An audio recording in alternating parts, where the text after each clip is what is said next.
पाहत आहात Loksamiksha news network आणि या आहेत आजच्या सुपरफास्ट न्यूज।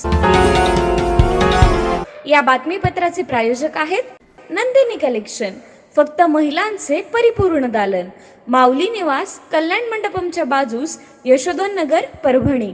नमस्कार, मी प्रभू दिपके लोकसमीक्षा न्यूज नेटवर्क मध्ये आपलं स्वागत करतो। आपण पाहत आहात परभणीचं एकमेव बातमीपत्र Loksamiksha superfast. Red Apple exclusive MIDC परिसर परभणी। शिवसेना शिंदे गट पक्षाच्या जिल्हा परिषदेच्या गटनेतेपदी सुमनबाई उगले यांची तर उपनेतेपदी कौशल्याबाई शिंदे यांची निवड करण्यात आली आहे।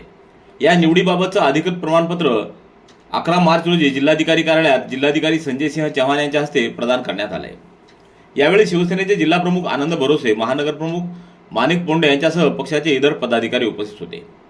नुकत्याच पार पडलेल्या जिल्हा परिषदेच्या निवडणुकीत शिवसेनेचे 5 सदस्य निवडून आलेले आहेत। जिल्हा परिषद अध्यक्ष व उपाध्यक्ष पदासाठी येत्या 18 मार्च रोजी निवडणुकीसाठी बैठक होणार असून त्या बैठकीकडे राजकीय वर्तुळातील सर्वांचंच लक्ष लागून राहिले। परभणी जिल्ह्याचं कलाक्षेत्राचं वैभव असणारं नटराज रंगमंदिर गेल्या अनेक वर्षापासून बंद आहे। ते चालू करण्यात यावं, तसंच नवीन नाट्यगृह देखील सुरू करण्यात यावं अशी मागणी परभणी जिल्हा कल्चरल असोसिएशनच्या वतीनं नवनिर्वाचित महापौर सईद इक्बाल आणि उपमहापौर गणेश देशमुख यांच्याकडे करण्यात आली आहे। असोसिएशनच्या वतीनं महापौर आणि उपमहापौर यांचा त्यांच्या कार्यालयात नुकताच सत्कार करण्यात आला। यावेळी त्यांच्याशी चर्चा करत असताना नटराज रंगमंदिराच्या माध्यमातून अनेक राष्ट्रीय कलावंत घडलेत। मात्र सध्या नटराज रंगमंदिरामध्ये महापालिकेचं कार्यालय सुरू असून परभणीकरांसाठी रंगमंच आता उपलब्ध राहिलेला नाही, याबाबतची खंत व्यक्त करण्यात आली। तर स्टेडियम परिसरात बांधण्यात आलेलं नवीन नाट्यगृह हे निधी अभावी धुळखात पडून आहे। अर्धवट बांधकाम असल्यामुळे या ठिकाणी देखील कुठलाही सांस्कृतिक कार्यक्रम होत नाही। परभणी ही सांस्कृतिक राजधानी असून येथील कलावंतांना मंच मिळणं आवश्यक असतानाही महापालिकेनं होतं ते नटराज रंगमंदिर बंद करून कलावंतावर एक प्रकारे अन्यायच केला असल्याचं यावेळी कलावंतांनी सांगितलं। परभणी जिल्ह्यातील 1623 मतदान केंद्रांवर राजकीय पक्षांचे मतदान केंद्रस्तरीय प्रतिनिधी म्हणजेच BLA नेमणे आवश्यक असून राजकीय पक्षांनी प्रत्येक मतदान केंद्रावर BLA नेमावेत असं आवाहन जिल्हाधिकारी संजय सिंह चव्हाण यांनी केलंय। भारत निवडणूक आयोगाच्या निर्देशानुसार देशातील 9 राज्य आणि 3 केंद्रशासित प्रदेशांमध्ये मतदार याद्यांचा विशेष सखोल पुनरीक्षण कार्यक्रम राबवण्यात येत असून महाराष्ट्रातही एप्रिल 2026 मध्ये हा कार्यक्रम सुरू होण्याची शक्यता आहे। या पार्श्वभूमीवर जिल्ह्यात सुरू असलेल्या पूर्वतयारीची माहिती देण्यासाठी तसंच प्रत्येक मतदान केंद्रावर राजकीय पक्षांचे मतदान केंद्रस्तरीय प्रतिनिधी नेमण्याबाबत मार्गदर्शन करण्यासाठी जिल्हाधिकाऱ्यांच्या अध्यक्षतेखाली बैठक संपन्न झाली। या बैठकीला उपजिल्हा निवडणूक अधिकारी अरुणा संगेवार यांच्यासह शिवसेनेचे गजानन चिबडे, भाजपचे ओंकार दुधाटे, माकपचे रामराजे महाडिक, आम आदमी पक्षाचे शेख हुसेन, ॲडव्होकेट इम्तियाज खान, जाफर खान, नरेश येरळकर, लखन पवार आदींची उपस्थिती होती। सततचे दवाखाने करून कंटाळलात? आता शेवटचा उपाय। डॉक्टर गोविंद कामटे यांचे बालाजी आयुर्वेदिक निसर्गोपचार केंद्राला भेट द्या। शुगर, मूळव्याध, ॲलर्जी, सोरायसिस, गजकर्ण, दमा, लठ्ठपणा, गुडघेदुखी, कंबरदुखी, वात, गाठीचे आजार, लकवा, केस गळणे, मुतखडा, सफेद डाग यांसारख्या जुनाट आजारांवर खात्रीशीर उपचार केले जातात। दारू सोडवण्यासाठी विशेष उपचार उपलब्ध।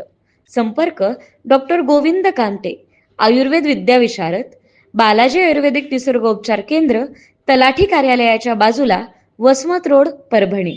संपर्क 9921691008। परभणी शहरातील धार रोडवरील बंद करण्यात आलेल्या कचरा डेपोच्या जागेवर काही घंटागाडी चालकांकडून पुन्हा घनकचरा, मटन मार्केटमधील वेस्ट कचरा तसंच मृत जनावरं टाकण्याचा प्रकार सुरू असल्याचा आरोप स्थानिक नागरिकांनी केलाय। या प्रकारामुळे परिसरात तीव्र दुर्गंधी पसरत असून नागरिकांच्या आरोग्याचा प्रश्न निर्माण झालाय। अरविंद देशमुख, सुनील देशमुख, विनोद कदम, श्रीधर देशमुख, दादासाहेब नाईकवाडे, रहमान खान, अमोल तरोटे, राम नाईकवाडे, भास्कर नाईकवाडे, प्रमोद नाईकवाडे, हुसेन खान, सुरेश चांदणे, पुरुषोत्तम लंगोटे, रामेश्वर चौधरी, सूरज चोपडे, शेख इरफान, विठ्ठल धोत्रे आदींच्या शिष्टमंडळानं महापालिका आयुक्तांना नुकतंच एक निवेदन सादर केले। महिला सक्षमीकरण आणि सामाजिक कार्यात अग्रेसर असलेल्या जिजाऊ ब्रिगेडच्या पाथरी तालुकाध्यक्षपदी शिवकन्या तुकाराम पोळ यांची सर्वानुमते निवड करण्यात आली। त्यांच्या निवडीमुळे तालुक्यातील महिला संघटनेला अधिक बळकटी मिळणार असून विविध स्तरातून त्यांचं अभिनंदन होते। या नियुक्तीची घोषणा ॲडव्होकेट वैशाली डोळस यांच्या हस्ते करण्यात आली आहे. यावेळी आयोजित कार्यक्रमात नूतन तालुकाध्यक्ष शिवकन्या पोळ यांना नियुक्तीपत्र देऊन मान्यवरांच्या हस्ते त्यांचा सत्कार करण्यात आला. या कार्यक्रमाला कांताराव काका देशमुख, विठ्ठल भुसारे, मीराताई दादासाहेब टेंगसे, कांचनताई कारेगावकर, उषा लोहट, यादव, आशाताई कदम आदींची उपस्थिती होती. अखिल भारतीय मराठी पत्रकार परिषदेचं 44वे राष्ट्रीय अधिवेशन 18 आणि 19 एप्रिल रोजी लातूर जिल्ह्यातल्या उदगीर इथं होत असल्याची घोषणा परिषदेचे मुख्य विश्वस्त SM देशमुख आणि अध्यक्ष मिलिंद आष्टीवकर यांनी केली आहे. मुख्यमंत्री देवेंद्र फडणवीस यांच्या उपस्थितीत हा सोहळा संपन्न होत असून बांधकाम मंत्री शिवेंद्रसिंह राजे भोसले या अधिवेशनाचे स्वागताध्यक्ष असणार आहे. पत्रकारांची मातृसंस्था म्हणून ओळखल्या जाणाऱ्या आणि 87 वर्षांची दैदिप्यमान परंपरा लाभलेल्या अखिल भारतीय मराठी पत्रकार परिषदेचं दर 2 वर्षांनी राज्याच्या वेगवेगळ्या भागात राष्ट्रीय अधिवेशन होतं. यापूर्वी रोहा, पिंपरी चिंचवड, शेगाव, नांदेड इथं परिषदेची अधिवेशनं झालेली आहेत. यावेळेस उदगीर इथं अधिवेशन होत असून अधिवेशनाची जोरदार तयारी सुरू आहे. परिषदेच्या एका शिष्टमंडळानं अधिवेशनाचे स्वागताध्यक्ष शिवेंद्रराजे भोसले, आमदार संजय बनसोडे यांच्या नेतृत्वाखाली आज मुख्यमंत्री देवेंद्र फडणवीस यांची भेट घेऊन त्यांना अधिवेशनाला प्रमुख पाहुणे म्हणून उपस्थित राहण्याची विनंती केली. तर मुख्यमंत्र्यांनी परिषदेची विनंती मान्य केली असून मी नक्की येतो असा शब्द मुख्यमंत्र्यांनी दिला असल्याचं सांगण्यात आलंय. नांदेड परिक्षेत्रातील अवैध व्यवसायांना पायबंद घालण्यासाठी पोलीस उपमहानिरीक्षक शहाजी उमाप यांनी नांदेड शहरात व लातूर जिल्ह्यात पोलीस पथकाची रवानगी केली आहे. या पथकानं 11 मार्च रोजी नांदेड शहरातील विमानतळ पोलीस ठाण्याच्या हद्दीत आनंदनगर चौकातील ठाकरे कॉम्प्लेक्स आणि सावंगीतील हातोडा चौक या 2 ठिकाणी शटरमध्ये चालू असलेल्या मटकाबुकीवर कारवाई करत 69,460 रुपयाची रोकड आणि 72,000 रुपयाचे 7 मोबाईल जप्त केले आहेत. या प्रकरणी 20 आरोपींना ताब्यात घेऊन त्यांच्या विरोधात गुन्हा नोंदवण्यात आला आहे. Red Apple furniture, smart furniture for smart people. Exclusive Parbhani शहरातील भव्य शोरूम रेड ॲपल एक्सक्लुझिव्ह, भारतातील स्मार्ट फर्निचर ब्रँड आता आपल्या परभणी शहरामध्ये. हो, आता आपल्या परभणी शहरामध्ये. या अंतर्गत ऑफिस, बेडरूम, डायनिंग, लिव्हिंग इत्यादी प्रकारचे फर्निचर आपणास मिळेल. Bedroom set, bed, dressing table, sofa set, कपाट, डायनिंग टेबल टीपॉय आणि स्टील फर्निचर इत्यादी सर्व प्रकारचे फर्निचर तेही आकर्षक किमतीमध्ये उपलब्ध आहे. एक वेळ अवश्य भेट द्या. रेड ॲपल फर्निचर, MIDC परिसर, भारतीय स्टेट बँकेच्या जवळ, परभणी. ग्रामविकास विभाग व पंचायत राज विभाग, उमेद महाराष्ट्र राज्य ग्रामीण जीवनोन्नती अभियान, जिल्हा ग्रामीण विकास यंत्रणा, जिल्हा परिषद परभणी व वसंतराव नाईक मराठवाडा कृषी विद्यापीठ परभणी यांच्या संयुक्त विद्यमानं महिला स्वयंसहायता समूह उत्पादित उत्पादनांचं जिल्हास्तरीय मिनी सरस विक्री प्रदर्शन व खाद्य महोत्सवाचं आयोजन 12 मार्च ते 17 मार्च दरम्यान सकाळी 10 ते संध्याकाळी 10 वाजेपर्यंत वसंतराव नाईक मराठवाडा कृषी विद्यापीठाच्या शेतकरी भवन मैदानावर करण्यात आले. ग्रामीण भागातील स्वयंसहायता समूहाच्या उत्पादनांना बाजारपेठ मिळावी यासाठी उमेद महाराष्ट्र राज्य ग्रामीण जीवनोन्नती अभियान, राज्य अभियान व्यवस्थापन कक्ष नवी मुंबई यांच्या मार्फत मिनी सरस व जिल्हास्तरीय विक्री प्रदर्शन आणि खाद्य महोत्सवाचे आयोजन करण्यात आलेलं आहे. महाराष्ट्र शासनाच्या कृषी विभागामार्फत आंतरराष्ट्रीय महिला शेतकरी वर्ष 2026 तसंच अन्न आणि पोषण सुरक्षा पौष्टिक तृणधान्य 2026 निमित्त जिल्हास्तरीय कृषी महोत्सव आयोजित करण्यात आला आहे.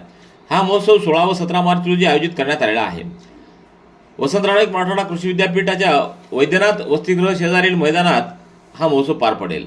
महोत्सवामध्ये कृषी प्रदर्शन, धान्य महोत्सव, पौष्टिक तृणधान्य प्रदर्शन, परिसंवाद व चर्चासत्र तसंच उत्पादन ते ग्राहक थेट विक्री यासारख्या विविध उपक्रमाचं आयोजन करण्यात आले. भारत निवडणूक आयोगाच्या निर्देशानुसार देशातील 9 राज्य आणि 3 केंद्रशासित प्रदेशामध्ये मतदार याद्यांचा विशेष सखोल पुनरीक्षण कार्यक्रम राबवण्यात येणार असून महाराष्ट्रातही एप्रिल 2026 मध्ये हा कार्यक्रम सुरू होण्याची शक्यता आहे. या पार्श्वभूमीवर पूर्वतयारीचा आढावा घेण्यासाठी जिल्हाधिकारी कार्यालयाच्या नियोजन सभागृहामध्ये आज प्रशिक्षणाचं आयोजन करण्यात आलं.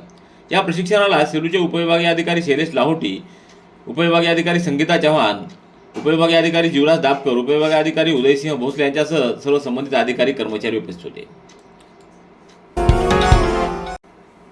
दक्षिण मध्य रेल्वेच्या नांदेड विभागात विनातिकीट प्रवासाला आळा घालण्यासाठी तसंच रेल्वे प्रवास अधिक शिस्तबद्ध करण्याच्या उद्देशानं 9 मार्च रोजी सकाळी 4 ते सायंकाळी 8 या कालावधीत विशेष तिकीट तपासणी मोहीम राबवण्यात आली. त्याद्वारे 644 अनधिकृत प्रवाशांकडून 2,91,000 रुपयाची वसुली करण्यात आली. ही मोहीम सहाय्यक वाणिज्य व्यवस्थापक शैलेश कुमार सिंह यांच्या मार्गदर्शनाखाली पार पडली आहे. या कारवाईमध्ये 34 तिकीट तपासणी कर्मचाऱ्यांनी सहभाग घेतला. सेलू शहरातील वीज ग्राहकांच्या घरांमध्ये NCC लिमिटेड कंपनीमार्फत नवीन स्मार्ट डिजिटल मीटर बसवण्याचं काम सुरू असून हे मीटर नागरिकांच्या संमतीशिवाय बळजबरीनं बसवले जात असल्याचा आरोप नागरिकांनी केलाय। या प्रकाराविरोधात संतप्त नागरिकांनी महाराष्ट्र राज्य वीज वितरण कंपनीच्या कार्यकारी अभियंत्यांना निवेदन देऊन ही कारवाई तात्काळ थांबवण्याची मागणी केली आहे। रेड ॲपल एक्सक्लुझिव्ह MIDC परिसर परभणी। याबरोबरचे बातमीपत्र संपलं। पुन्हा भेटूया उद्याच्या सुपरफास्ट बातमीपत्रात। पाहत रहा लोकसमीक्षा। तुम्हाला हे बातमीपत्र कसं वाटलं याबद्दल आपली प्रतिक्रिया नोंदवा। दररोजचे अपडेट्स मिळवण्यासाठी लोकसमीक्षा चॅनलला सबस्क्राईब करा। धन्यवाद।